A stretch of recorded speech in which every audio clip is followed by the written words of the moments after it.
Konnichiwa les amis, bienvenue sur Tanoki Vidéo.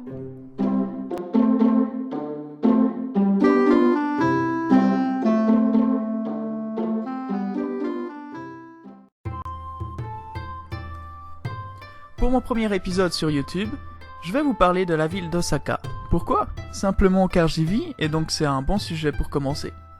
Alors Osaka, c'est quoi?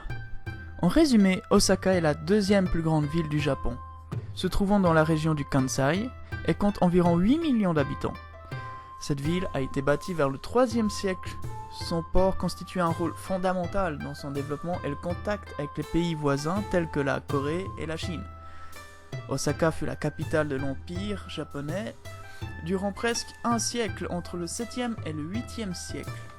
Sa puissance économique est basée surtout dans le commerce et l'industrie.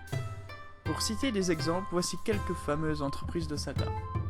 Capcom, Daimaru, Nissin Food, Panasonic, Suntory, West Japan Rail. Osaka est connue pour ses produits moins chers que dans tout le reste du pays. Elle garde d'ailleurs farouchement le désir d'être pas chère.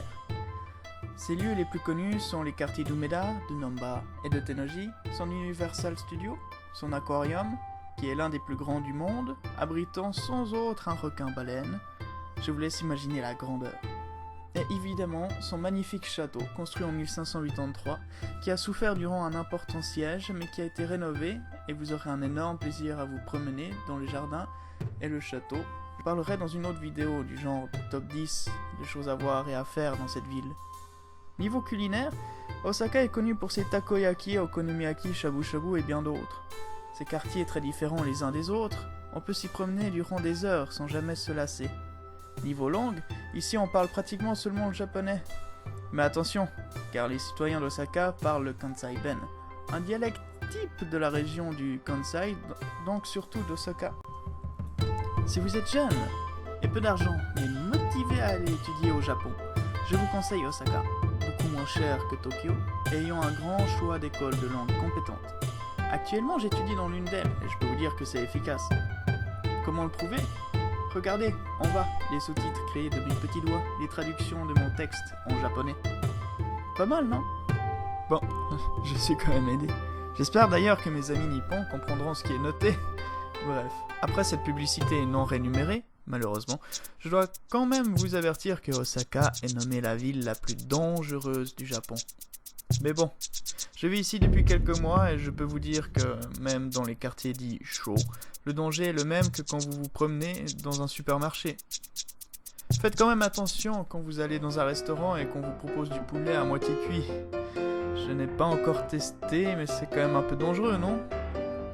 D'ailleurs, à savoir, en parlant de tests, il y aura d'autres vidéos consacrées à des défis ou des lieux tels que magasins, restaurants, voire des musées ou autres que vous pouvez me proposer sur les commentaires ci-dessous. Ces vidéos s'appelleront Testo Nippon. Bien sûr, je ne pourrai pas faire tout ce que vous me demanderez. Je ferai un tri et choisirai ce qui sera le plus intéressant, fun ou délire.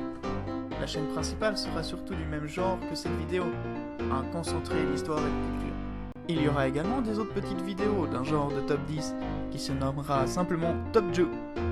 Top signifie top, comme dans les top 10, et 10 signifie en japonais le nombre 10. C'est sur ces détails que je vais terminer ma vidéo. Si vous avez aimé, n'hésitez pas à mettre un commentaire, de cliquer sur j'aime, de la partager et bien sûr, si vous le souhaitez, de vous abonner afin d'être sûr de ne pas louper les prochaines vidéos dès leur sortie. J'ai également Facebook et Twitter, donc vous pouvez me suivre simplement en cliquant sur les icônes.